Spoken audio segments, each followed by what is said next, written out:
ចូលចុចតានេះងំនេះពាក្យអក្សរ FM នេះឡើងលេខ0នេះយើងចង់ចុចបិទវិញចុចងំនឹងដែរមកបិទវិញ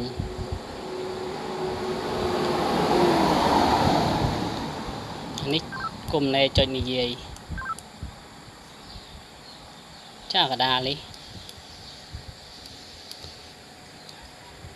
កដាលដូចជាអត់មានឃើញចេញអីទេចាក្រោម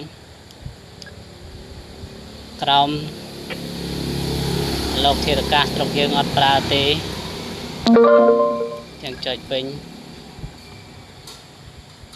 មានអីទៀតនេះខ្លែងចូលប្រូក្រាមទេថ្មធំដោះមើលគូថ្ម